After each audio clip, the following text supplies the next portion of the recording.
Hello everyone, welcome to GateNet CS classes. Today we are going to discuss paper 2 syllabus, that is for the syllabus of computer science. As we know that we are having 100 questions to attempt, जो कि 100 questions हमारे आते हैं 10 units में से. अब 10 के 10 units में आपको बताती हूँ कि कौन कौन से हैं. Actually, the code number for computer science and application is 87. We can directly download it from the website also. वहाँ पे with the code 87 and the syllabus of computer science and applications के नाम से हम UGC की website से भी download कर सकते हैं, ऑफिशियल वेबसाइट से. PDF जो है अवेलेबल होती है वहाँ पे डाउनलोड करने के लिए. तो जो हमारा फर्स्ट यूनिट होता है हमारा डिस्क्रीट स्ट्रक्चर एंड ऑप्टिमाइजेशन के नाम से. ये जो फर्स्ट ही यूनिट है वो इतना वास्ट यूनिट है, बहुत ही डिटेल में यूनिट है. इट डज नॉट मैटर कि यहाँ पे हमें डायरेक्टली क्या क्या टॉपिक्स के नेम दिए हुए हैं, मीन्स कि इतनी ज़्यादा इसके रूट्स हैं, हमें फर्दर डिटेल में हर एक टॉपिक को पढ़ना पड़ता है. तो फर्स्ट जो हमारे यूनिट में आता है सब unit, that is mathematical logic, जहाँ पे हमें प्रोपोजिशनल एंड प्रेडिकेट लॉजिक वगैरह पढ़ना होता है. इसका बेसिक पढ़ना होता है, इसके रूल्स क्या हैं सॉल्व करने के, इक्विवेलेंस कैसे प्रूव करना है, normal forms, then about the predicates and quantifiers कैसे रिमूव करने हैं. ये जो टॉपिक होता है यहाँ से हमारे बेसिकली जो बनकर आते हैं वो न्यूमेरिकल्स बनकर आते हैं. नेक्स्ट आता है सेट एंड रिलेशन, से भी हमारे न्यूमेरिकल्स ही बनकर आते हैं कि किस तरह से हमें सॉल्व करना है. बट बेसिकली न्यूमेरिकल को सॉल्व करने के लिए first of all we need to have the proper information, proper detail में थ्योरी पढ़नी पड़ेगी कि रूल्स एंड रेगुलेशंस क्या हैं इसे सॉल्व करने के लिए. नेक्स्ट कुछ कंसेप्ट आते हैं यहाँ से जो है डायरेक्टली, कभी कभी हमारे पास 5 क्वेश्चंस भी बनकर आ जाते हैं इस यूनिट से, क्योंकि कॉम्पिटिशनल है ये कम्प्लीटली. यहाँ पे सारी न्यूमेरिकल्स बनते हैं, क्वेश्चंस बनते हैं. Basic of counting, pigeon hole principle क्या होता है, इस पे based numerical, permutation and combination जो हम अब तक पढ़ते आ रहे हैं. देन इंक्लूजन एंड एक्सक्लूजन का प्रिंसिपल क्या होता है, इस सब का न्यूमेरिकल. तो ये यूनिट सब यूनिट जो है वो इम्पॉर्टेंट है. देन मैथमेटिकल इंडक्शन, प्रोबेबिलिटी, बायस थ्योरम वगैरह, ये थ्योरम भी पढ़नी है. फर्दर इसके न्यूमेरिकल्स किस तरह से सॉल्व करने हैं वो भी हमने देखना होता है. देन आते हैं ग्राफ थ्योरी, ये हमारा थ्योरी यूनिट हो गया, यहाँ पे सब यूनिट हो गया. यहाँ पे थ्योरेटिकल पोर्शन है जो हमें पढ़ना होता है, इसके मतलब प्रॉपर्टीज वगैरह, कैरेक्टरिस्टिक्स क्या रहती है हमें. तो ये सभी टॉपिक के हमें वही पढ़ने, groups and sub groups, semi groups and all. Then graph theory part 2, यहाँ पर भी हमारे पास थ्योरी पोर्शन ही रहता है, बट इसके साथ के जो न्यूमेरिकल होंगे वो ग्राफ बेस्ड न्यूमेरिकल होंगे, ट्रीज वगैरह के साथ रिलेटेड. तो हमें पता होना चाहिए कि किस तरह से उन्हें सॉल्व करना है. कोई उन्होंने हैमिल्टन ग्राफ दिया है या सर्किट दिया है तो कैसे प्रूव करना है इन चीज़ों को, बायपार्टाइट ग्राफ क्या होता है. नॉट ओनली न्यूमेरिकल बट यहाँ पे डायरेक्टली जो है वो थ्योरी क्वेश्चन, इसके कैरेक्टरिस्टिक्स पे बेस्ड क्वेश्चन जो है वो हमेशा ही आता है. So this unit is again somewhat important. Then Boolean algebra, यहाँ पे न्यूमेरिकल्स. देन उसके बाद आ जाता है ऑप्टिमाइजेशन. अब ऑप्टिमाइजेशन कुछ क्वेश्चंस जो हैं हम लोग ड्यूरिंग प्रेपरेशन सीख तो लेते हैं कि किस तरह से करना है, बट ये कुछ क्वेश्चंस बहुत ही लॉन्ग जाते हैं. हम सीख तो लेंगे बट एग्जाम में उसे परफॉर्म कर पाएंगे कि नहीं कर पाएंगे वो एक क्वेश्चन मार्क हमेशा ही रहता है. बट हम अपनी तरफ से प्रिपेयर करके जाएंगे, क्योंकि कभी कभी some शॉर्टकट्स रहते हैं जिससे वो क्वेश्चंस जो हैं वो सॉल्व हो जाते हैं. And sometimes directly same he question पूछा जाता है, तो अगर हमें आंसर भी याद होता है तो हम वहाँ पे टिक करके फर्दर मूव कर सकते हैं नेक्स्ट क्वेश्चन को.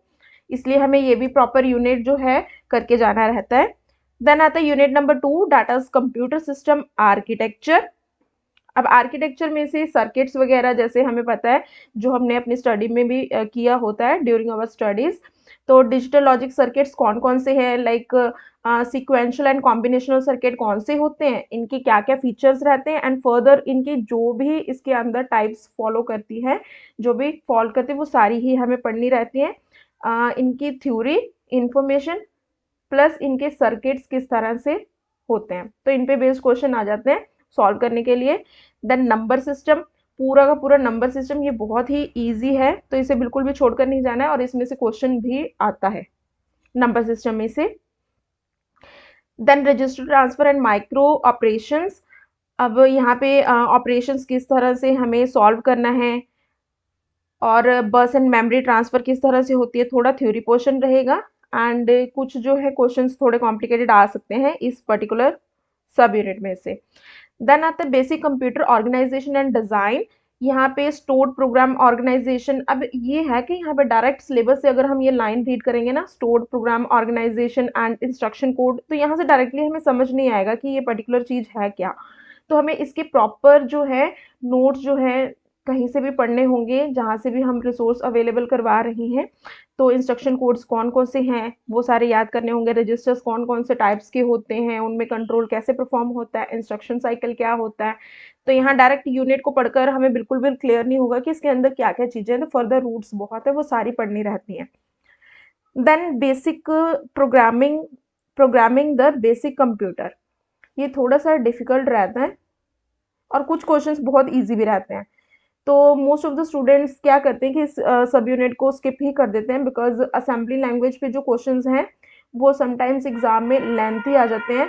तो अगर सीखने के बावजूद भी अगर हम एग्ज़ाम में नहीं कर पा रहे हैं, बट अपनी तरफ से करके जाएँगे, अगर ईज़ी आ गया तो अटेम्प्ट कर लेंगे, अदरवाइज़ हम उस क्वेश्चन को छोड़ देंगे असेंबली लैंग्वेज पे बेस्ड जो होगा। देन आता है माइक्रो प्रोग्राम्ड कंट्रोल। ये ईज़ी है, कंट्रोल मेमोरी के बारे में पढ़ना है, address sequencing and its design. Then central processing unit registers वगैरह पे, ये इन दोनों की प्रॉपर्टीज जो हैं वो बहुत इंपॉर्टेंट रहती हैं। और स्टैक एंड रजिस्टर पे इस तरह के क्वेश्चन आते हैं जो हर बार सेम ही रिपीट हो जाते हैं। तो ये बहुत इजी यूनिट है एंड इम्पॉर्टेंट यूनिट भी है कवर करने के लिए। पाइपलाइनिंग पे हमारा न्यूमेरिकल आ जाता है, थ्योरी कम और इसके न्यूमेरिकल्स की ज़्यादा प्रैक्टिस करनी है। देन अगेन ये theoretical. Input output organisation, peripheral devices कौन से होते हैं, इंटरफेसेस कौन से हैं इनपुट आउटपुट के, then modes of transfer, priority interrupt कौन से होते हैं, डीएमए, सीरियल कम्युनिकेशन। ये बहुत ही इजी एंड थ्योरी बेस्ड है, तो इसे बिल्कुल भी स्किप नहीं करके जाना है। Then memory hierarchy, main memory, auxiliary memory, associative memory, इन सब की प्रॉपर्टीज, ये किस तरह से काम करता है और इसमें क्या क्या लाइक फीचर्स हैं, वो सारी चीज़ें। Then about the micro processor also, ये भी हमें करके जाना है। इस पे जो भी प्रोसेसर्स लाई करते हैं सबके फीचर्स वगैरह। देन आता है third unit programming languages and computer graphics. अब यहाँ पे बहुत सारी सब यूनिट्स उन्होंने कंबाइन किया हुआ है। यहाँ पे हमें सी पढ़नी रहती है, कंप्लीट सी प्लस प्लस पढ़नी रहती है, देन HTML वगैरह, एक्सएमएल पढ़ना रहेगा। तो ये यूनिट्स तो हमारे बेसिक को कवर कर रहे हैं, प्रोग्रामिंग एंड सी आ गया। देन यहाँ पे पैराडिगम्स, ये एक इम्पॉर्टेंट इंडिविजुअल टॉपिक है, ये भी करना रहता है पैराडिगम्स पे। देन डाटा टाइप्स बेसिक हो गया, programming in C. Then C plus plus आ गया यहाँ पे, ऑब्जेक्ट ओरिएंटेड में फीचर्स क्या क्या हैं उसके और कुछ जो मेन कंसेप्ट्स हैं वो यहाँ पे बताए गए हैं, वो सारे हमें करके जाने रहते हैं। एंड वेब प्रोग्रामिंग में बेसिक हर किसी का पढ़ के जाना है, लाइक HTML हो गया, DHTML, XML and scripting languages जो भी अवेलेबल होती हैं, then Java, servlets and applets, ये सारी चीज़ें। ये मतलब बहुत ही कम कंटेंट रहता है, इसे इजीली हम मतलब 3 आवर्स अगर देंगे एक दिन, कभी बैठ कर लेंगे हम लोग, तो ये वेब प्रोग्रामिंग कंप्लीट हम कवर कर लेंगे एग्जाम पॉइंट ऑफ व्यू से। Then about the computer graphics. अब यहाँ पर कंप्यूटर ग्राफिक्स में थ्योरी पोर्शन भी है एंड कुछ न्यूमेरिकल्स भी हैं, दोनों चीज़ें कवर हो जाती हैं। तो थ्योरी हमें बस ये देखना है कि प्रीवियस ईयर क्वेश्चंस में किस तरह की थ्योरी बेस्ड क्वेश्चन पूछे गए हैं और कौन कौन से टॉपिक पे न्यूमेरिकल्स पूछे गए हैं। बस वही टॉपिक्स अगर न्यूमेरिकल्स भी कर लेते हैं तो मोर देन सफिशिएंट रहता है एग्ज़ाम के लिए। और ये थर्ड जो 3D ऑब्जेक्ट रिप्रेजेंटेशन है, ये बिल्कुल लाइक पूरा ही थ्योरी पोर्शन है और बहुत ही ईजी है, बस प्रॉपर्टीज याद करनी रहती हैं यहाँ पे, तो ये यूनिट भी करके जाना है। और इतने पोर्शन के लिए PYQ रेफर करना इंपॉर्टेंट है कि किस तरह के क्वेश्चन है और किस किस टॉपिक में से आए हैं, बस वही चीज़ें भी कर लेंगे तो काफ़ी रहेगा। If we are having enough time तो कंप्लीट करना बेटर है। Then unit number 4 is DBMS। अब DBMS का स्टार्टिंग से ही जो पढ़ने की चीज़ें हैं हमारे पास, इसका आर्किटेक्चर किस तरह का होता है, देन क्लाइंट सर्वर आर्किटेक्चर, इसका डेटा मॉडल्स कौन से होते हैं, ईआर डायग्राम हम कैसे बनाते हैं, किस चीज़ को रिप्रेजेंट करने के लिए कौन सा ईआर डायग्राम यूज़ होता है, कौन कौन से यहाँ पे कीज़ होती हैं, हर एक की प्रॉपर्टीज़ क्या क्या हैं हमारे पास, कौन सी रिस्ट्रिक्शंस एंड कंस्ट्रेंट्स हम लोग यहाँ पे अप्लाई करते हैं। देन अगर हमने कोई क्वेरी एग्जीक्यूट करनी है एसक्यूएल की, तो हर क्वेरी का जो सिंटैक्स है, हर क्वेरी का जो सिंटैक्स है वो हमें पता होना चाहिए कि किस तरह का सिंटैक्स होता है। एक हमारे पास एसक्यूएल इंजेक्शन एंड ट्रिगर्स रहते हैं, व्यूज रहते हैं, प्रोसीजर्स रहते हैं, तो ये सारी ही चीज़ें एक इंडिविजुअल मतलब सब टॉपिक्स हैं सारी ये वाली एसक्यूएल की। Then normalisation is very important. यहाँ से डायरेक्टली हमारे पास कभी कभी 5 क्वेश्चंस जो हैं, 5 क्वेश्चंस मतलब 10 मार्क्स का पेपर डायरेक्टली यहाँ से आ सकता है कि नॉर्मलाइजेशन परफॉर्म कैसे करनी है, डिपेंडेंसीज कौन कौन सी होती हैं। तो इसके लिए कंप्लीटली मैं ये बोलूँगी कि पीवाईक्यू जितने भी क्वेश्चंस हैं इसके साथ के, उन सब की मतलब प्रैक्टिस करनी जरूरी है। एक ही जगह पे सारे क्वेश्चंस जो है वो लिख लें और उन्हीं को रिवाइज कर लें अच्छे से। देन एनहांस्ड डेटा मॉडल्स, ये थ्योरी पोर्शन है, बहुत ज़्यादा इंपॉर्टेंट नहीं है। Then data warehouse and mining, यहाँ से हमारा ये एक छोटा सा टॉपिक है, यहाँ पे हमारे पास 2 या 4 मार्क्स का आ सकता है, मतलब 1 और 2 क्वेश्चन जो है यहाँ से बनकर आ सकते हैं। बिग डेटा सिस्टम में भी सेम ही चीज़ आएगी, बिग डेटा क्या होता है, उसकी प्रॉपर्टीज़ और एग्जाम्पल्स, और इससे रिलेटेड कुछ अगर नई टेक्निक आई होती है वो भी कई कई बार वो लोग पूछ लेते हैं बिग डेटा एंड एसक्यूएल से रिलेटेड। तो इस एक ही यूनिट में उन्होंने बहुत सारी चीज़ें इंक्लूड की हैं जो कि छोटी छोटी ही हैं, तो कर सकते हैं आराम से। Then unit number 5 is system software and operating system, बहुत ही interesting unit and easy unit. ऐसा कुछ भी नहीं है कि जो हम ना कर पाए या कुछ अड़ जाए कोई क्वेश्चन जिसे हम नहीं सॉल्व कर पा रहे हैं, कुछ ऐसा नहीं है, सारे ही टॉपिक्स कर सकते हैं। सिस्टम सॉफ्टवेयर, अब कौन कौन सी लैंग्वेजेस होती हैं, कंपाइलर्स, असेंबलर्स, इंटरप्रेटर्स की क्या क्या प्रॉपर्टीज़ हैं, ये सारी चीज़ें, बेसिक जो एक ऑपरेटिंग सिस्टम के फीचर्स होते हैं ये यहाँ पे कवर हो जाएगा। अगर हमने प्रोसेस को मैनेज करना है, शेड्यूलिंग करनी है, तो शेड्यूलिंग की सारी ही टेक्निक्स जो हैं हमें कर कर जानी है, जो कि डायरेक्टली अगर यहाँ पे नहीं भी मेंशन तो सारी शेड्यूलिंग टेक्निक्स हमें करनी है। और जैसे ये डायरेक्ट टॉपिक है, क्रिटिकल सेक्शन प्रॉब्लम या पीटरसन सोल्यूशन, सेमाफोर, सिंक्रोनाइजेशन, तो ये जो डायरेक्ट टॉपिक्स यहाँ पे नेम दिए हैं, ये डायरेक्ट टॉपिक्स, एक एक टॉपिक जो है अच्छे से हमें कर कर जाना है, किसी भी टॉपिक से क्वेश्चन आ सकता है, ये जो मैंने अभी अंडरलाइन किया। देन थ्रेड्स पे, then about the CPU scheduling, thread scheduling, इसकी पूरी टाइप्स जितनी भी हैं सारी, और सबके जो है प्रैक्टिस करके जानी है हमें क्वेश्चंस की, न्यूमेरिकल की। अगर एक बार एग्जाम के लिए प्रिपेयर कर लेते हैं, आई डोंट थिंक कि हमें दोबारा उसी पे फोकस करने की जरूरत रहेगी, सीपीयू शेड्यूलिंग इतनी ईजी है। देन डेडलॉक,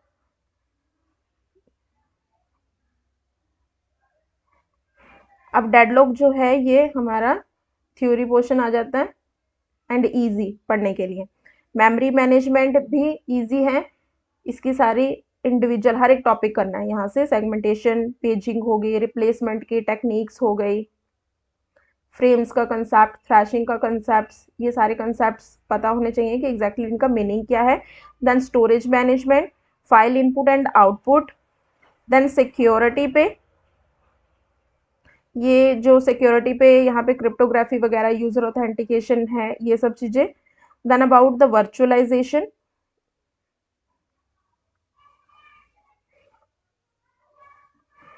देन लाइनेक्स पे आ जाता है। अब यहाँ पे लाइनेक्स के बेसिक जो कमांड्स हैं हमें वो भी करनी रहेंगी। विंडोज़ के फीचर्स एंड डिस्ट्रीब्यूटेड सिस्टम के फीचर, ये भी अलग एक टॉपिक है जो कि इजी है एंड थ्योरी बेस्ड है, तो इसे कर कर जाना है हमने। देन 6th यूनिट आता है हमारे पास सॉफ्टवेयर इंजीनियरिंग का। पूरे के पूरे 10 यूनिट्स में से सबसे इजी जो यूनिट है वो सॉफ्टवेयर इंजीनियरिंग है, जिसमें अगर एग्जाम में 10 क्वेश्चंस आते हैं, 10 के 10 ऐसे होंगे कि हमें आते हों, मतलब 20 मार्क्स, अगर हम अच्छे से ये यूनिट प्रिपेयर कर जाएं तो। और सबसे इजी यूनिट है ये, तो सारा ही यूनिट मतलब करके जाना है हमने यहाँ पे सॉफ्टवेयर इंजीनियरिंग का। इस यूनिट को तो बिल्कुल भी स्किप नहीं करना, बिल्कुल थ्योरी बेस्ड है और बहुत ज़्यादा इजी है। तो प्रोसेस मॉडल्स डिस्कस करने रह सकते हैं, सॉफ्टवेयर के रिक्वायरमेंट्स, देन इसका design, software quality, then estimation किस तरह से करनी है, अगर कोई प्रोजेक्ट बनाया है तो प्रॉपर एस्टिमेशन और टेस्टिंग के टेक्निक्स, देन कॉन्फ़िगरेशन मैनेजमेंट। ये सबसे ज़्यादा इम्पॉर्टेंट, मतलब इम्पॉर्टेंट पूरा ही यूनिट है। तो ये डायरेक्ट डायरेक्ट जो यहाँ पे लाइंस लिखी हैं इसी में से ही 2-3 क्वेश्चंस तो आ जाते हैं समटाइम्स। तो सॉफ्टवेयर इंजीनियरिंग में डिटेल में नहीं डिस्कस कर रही, बिकॉज सारा ही यूनिट करना है हमने। देन आता है डेटा स्ट्रक्चर एंड एल्गोरिदम्स। ये जो है मॉडरेट यूनिट में कहूँगी, ना ज़्यादा डिफिकल्ट रहता है और ना ही ज़्यादा ईजी रहता है। यहाँ पे डेटा स्ट्रक्चर जो हम बेसिक पढ़ते आ रहे हैं स्टार्टिंग से, जो कंप्यूटर साइंस के स्टूडेंट्स करते आ रहे हैं, सारी ट्रीज, उनके features, B tree, B plus tree, hashing किस तरह से परफॉर्म करनी है, सॉर्टिंग वगैरह कैसे परफॉर्म करनी है, और tree and it's all types, इनके सभी के फीचर्स। देन अब परफॉर्मेंस, यहाँ पे कॉम्प्लेक्सिटी वगैरह सबकी एक टेबल बना करके, प्रॉपर नोट्स बना करके हमें रखने हैं सभी ट्रीज की। Then design techniques, lower bound theory, graph algorithms, DFS, BFS वगैरह सारा, मिनिमम स्पैनिंग ट्री कौन सी होती हैं, कॉम्प्लेक्सिटी जैसे मैंने बताई, ये एक इंडिविजुअल टॉपिक है यहाँ पे, एनपी एंड एनपी हार्ड वगैरह। तो ये कभी कभी तो इसमें से क्वेश्चन आ ही जाता है और कभी कभी क्वेश्चन एक भी नहीं आता, कुछ इस तरह का ये सब यूनिट है। देन सेलेक्टेड टॉपिक्स हैं कि कुछ पर्टिकुलर यहाँ पे दिए हुए हैं टॉपिक्स, बहुत ज़्यादा इंपॉर्टेंट नहीं है ये। देन कुछ एडवांस्ड एल्गोरिदम्स बताए गए हैं सॉर्टिंग एंड सर्चिंग के। नेक्स्ट हमारा आता है 8th यूनिट टीओसी, जिसकी जितनी भी प्रैक्टिस करने तो अच्छी बात है। एंड इसमें कुछ क्वेश्चंस जो है वो रिपीट हो जाते हैं टीओसी के,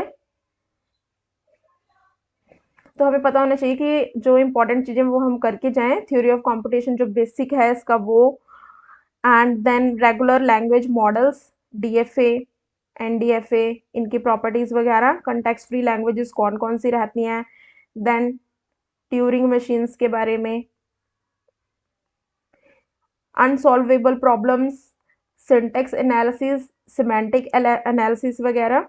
तो ये डायरेक्ट अगर यहाँ पे हम एक एक ऐसे टॉपिक करेंगे कि कौन कौन सा है, तो हम बिल्कुल पूरी चीज़ें नहीं कवर कर पाएंगे, क्योंकि इसकी डिटेल आगे फर्दर बहुत सारी है। Run time systems, then intermediate code generation and code optimisation की क्या टेक्निक्स हैं। नेक्स्ट 9th यूनिट आता है हमारे पास data communication and computer network पे। ये सबसे इम्पॉर्टेंट एंड इंटरेस्टिंग, तो इसमें से भी कुछ ऐसा नहीं है जिसे हमें स्किप करना चाहिए आई थिंक। तो डेटा कम्युनिकेशन का बेसिक सारा, देन कंप्यूटर नेटवर्क की टाइप्स, इसकी मॉडल्स कौन कौन सी हैं, ओएसआई एंड टीसीपी सबसे इजी जो थ्योरेटिकल पोर्शन है और जहाँ से क्वेश्चन हमें पता है कि आना ही है हमेशा। देन ट्रिपल डब्ल्यू पे, ये भी ऐसा यूनिट है, मतलब 1-1.5 घंटा कभी बैठ कर पढ़ लेंगे तो बस एग्ज़ाम के वक्त आप प्रिपेयर करके चले जाइए इसे। तो network security, algorithms, mobile technology, again एक अलग यूनिट जिसे 2-3 घंटे देकर आप कभी प्रिपेयर कर लीजिए, बस फिर एग्ज़ाम में पढ़ने की ज़रूरत रहेगी। क्लाउड कंप्यूटिंग एंड आईओटी वगैरह। नेक्स्ट लास्ट यूनिट आता है एआई। जैसे अभी हमने सॉफ्टवेयर इंजीनियरिंग डिस्कस किया था, बस वैसे ही ये यूनिट है हमारा आर्टिफिशियल इंटेलिजेंस का, जो कि बहुत इजी है एंड इंटरेस्टिंग भी है पढ़ने में, बिल्कुल भी प्रॉब्लम नहीं होती, ना ही ज़्यादा टाइम कंज्यूमिंग है, ये छोटा ही यूनिट है। तो एआई की प्रॉपर्टीज़, नॉलेज रिप्रेजेंटेशन वगैरह कैसे करनी है इसकी, कुछ प्रॉपर्टीज़ है प्लानिंग ट्रीज वगैरह की, एनएलपी, मल्टी एजेंट सिस्टम्स। अब फजी सेट्स, अब यहाँ से कुछ अगर छोटे न्यूमेरिकल्स बनकर आ जाते हैं जो कि बहुत ही इजी रहते हैं। Then genetic algorithms, ANN. अब ये सारा ही थ्योरी पोर्शन है, इसमें कुछ भी ऐसा नहीं है कि जो हमें कभी समझ ना आए या फिर हमें प्रॉब्लम हो उसे कवर करने के लिए, तो एआई जो ऐसा यूनिट है, यहाँ पे भी अगर आप 10 क्वेश्चंस एग्जाम में आएंगे तो ऐसे हो सकता है कि आपको 20 मार्क्स पूरे के पूरे मिल जाएं, कोई भी क्वेश्चन अड़ेगा नहीं आपका एग्जाम में। ये ऐसा यूनिट है, तो ये कंप्लीट यूनिट करके जाना है। तो this is the whole discussion about computer science syllabus. तो आई होप कि ओवरऑल एक बार आपको समझ आ जाएगा इस वीडियो से कि मैं क्या कहना चाहती हूँ कि कौन-कौन से इम्पोर्टेंट टॉपिक्स हैं। एंड एक आप प्रिंट आउट लाइक निकाल कर रख सकते हैं इसका सिलेबस का, और जैसे-जैसे आपका वो टॉपिक कवर होता जाता है आप उसे हाइलाइट कर दीजिए कि I have just covered this particular topic, and further आप नेक्स्ट टॉपिक पर जाइए। तो keep the sufficient amount of time for the preparation and use your syllabus appropriately, efficiently कि कौन-कौन से मुझे टॉपिक्स करने हैं। So thank you so much for your time. I hope कि ये वीडियो जो है वो यूज़फुल रहेगी सबको। Do like and subscribe to our channel, post your doubts in the comment section, and please stay subscribed for all the updates and notifications. Thank you so much.